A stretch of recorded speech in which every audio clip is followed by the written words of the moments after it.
30 मार्च 2000 Japan की Tokyo police एक car receive करती है जो कि उनकी लाइफ की सबसे हंटिंग मिस्ट्री बनने वाली थी। ये कॉल एक औरत ने की थी जिसका नाम हारुको था और वो अपनी बेटी यासुको के घर जा रही थी।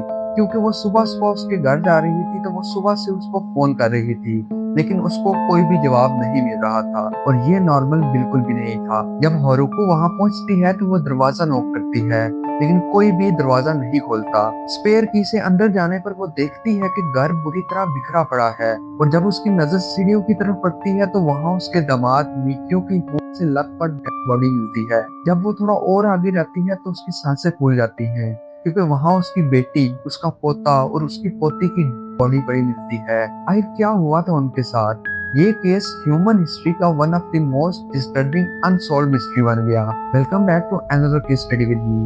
My name is Zeri. In today's video, we're going to discuss about the case of Miyazawa family.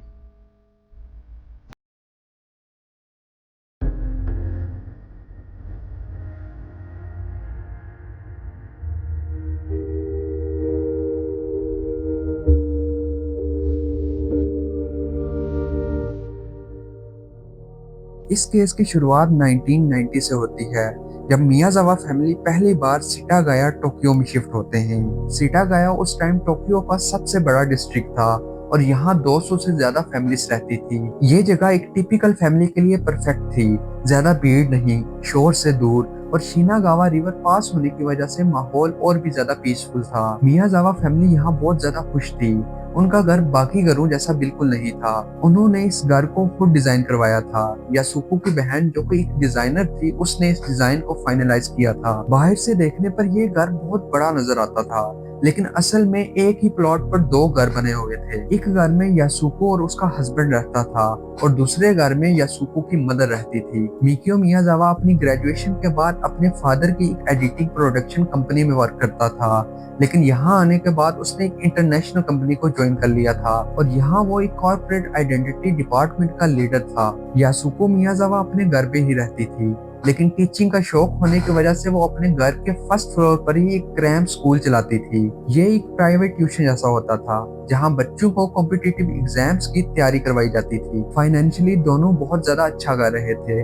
उनकी जिंदगी में और भी ज्यादा खुशियां आई जब उनके घर में बच्चे हुए। बड़ी बेटी नीना जो कि 8 साल की थी, बहुत ज्यादा स्मार्ट और गिफ्टेड बच्ची थी। वो हमेशा अपनी क्लास में आगे रहती और सॉकर भी खेलती थी। वो हर माँ बाप की एक ड्रीम बच्ची थी। दूसरी तरफ उनका बेटा राय जो कि 6 साल का था, वो एक स्पेशल चाइल्ड था। बचपन से ही उसे स्पीच इम्पेयरमेंट और डेवलपमेंटल डिसऑर्डर था, जिसकी वजह से फैमिली में उसके लिए अलग से देखभाल की जाती थी और मिकियो और यासुको उसे कभी भी अकेला नहीं छोड़ते थे।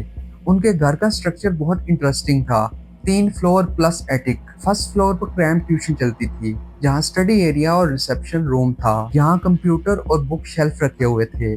सेकंड फ्लोर पे किचन और लिविंग रूम था। घर को इस तरह डिजाइन किया गया था कि फर्स्ट और सेकंड फ्लोर आपस में पैरेलल थे और मिडिल फ्लोर और एटिक आपस में पैरेलल थे। फिर धीरे धीरे सीता गाया का माहौल बदलने लगा। सुशी गाया पार्क के पीछे की वजह से लोग वहां से शिफ्ट होने लगे। अथॉरिटीज ने पार्क को एक्सपेंड करने का सोचा और लोगों को ज्यादा दाम देकर उनके लैंड को खरीदना शुरू कर दिया। ईयर 2000 तक पूरी लोकेलिटी में सिर्फ 4 फैमिलीज बची थी, जिनमें से 2 फैमिलीज मियाजावा थी। अथॉरिटीज ने मियाजावा फैमिली को डबल पैसे ऑफर किए, लेकिन उन्होंने मना कर दिया क्योंकि यासुको नहीं चाहती थी कि रीलोकेट होने से राय और नीना पर बुरा असर हो। उन्होंने फाइनली दिसंबर 2000 में अपना प्लॉट बेचने का फैसला किया था, लेकिन मार्च 2001 तक वही रहना था। अब वो एरिया एक गोस्ट टाउन जैसा हो गया था।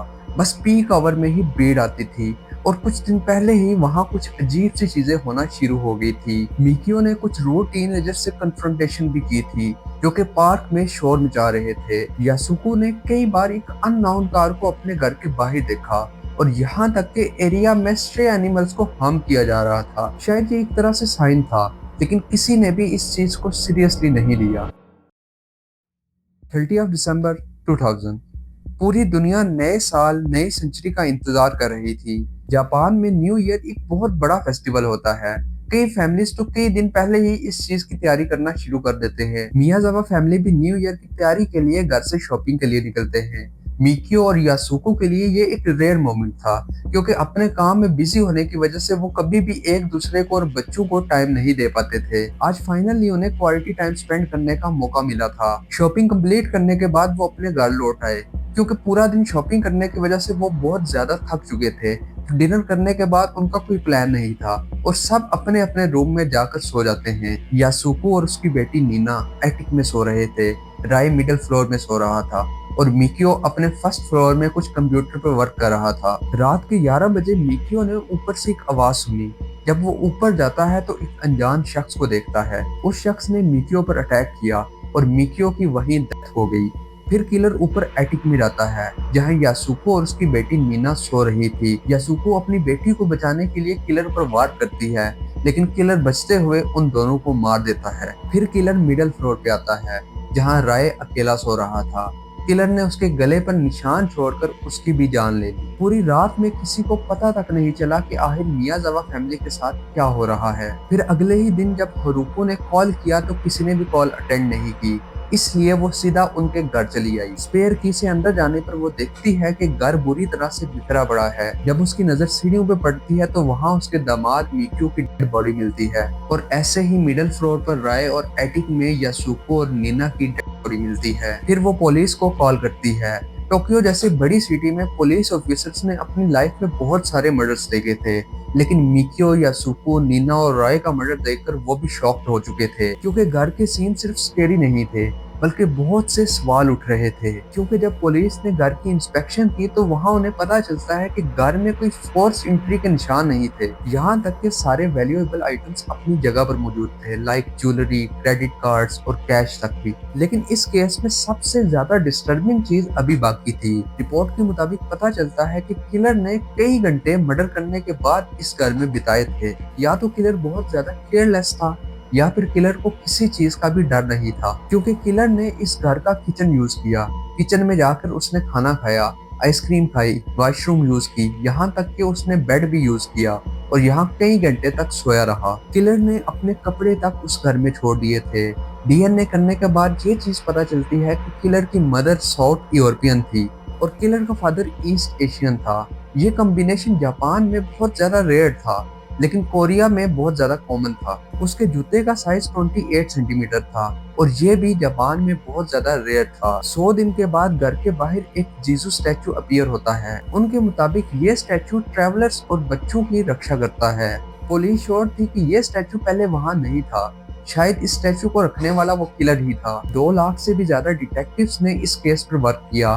13,000 से भी ज्यादा अनोनिमस टिप्स मिले। 192 कंट्रीज में ये केस सर्च किया गया, लेकिन किलर एक भूत की तरह गायब हो गया और कोई भी आज तक उसे ट्रेस नहीं कर पाया। आज भी 25 साल के बाद वो घर वैसे ही वहां खड़ा है और उसे हंटेड हाउस कहा जाता है। इस केस के बारे में अपना ओपिनियन कमेंट्स में जरूर बताएं। मिलता हूँ आपसे नेक्स्ट वीडियो में। Take care.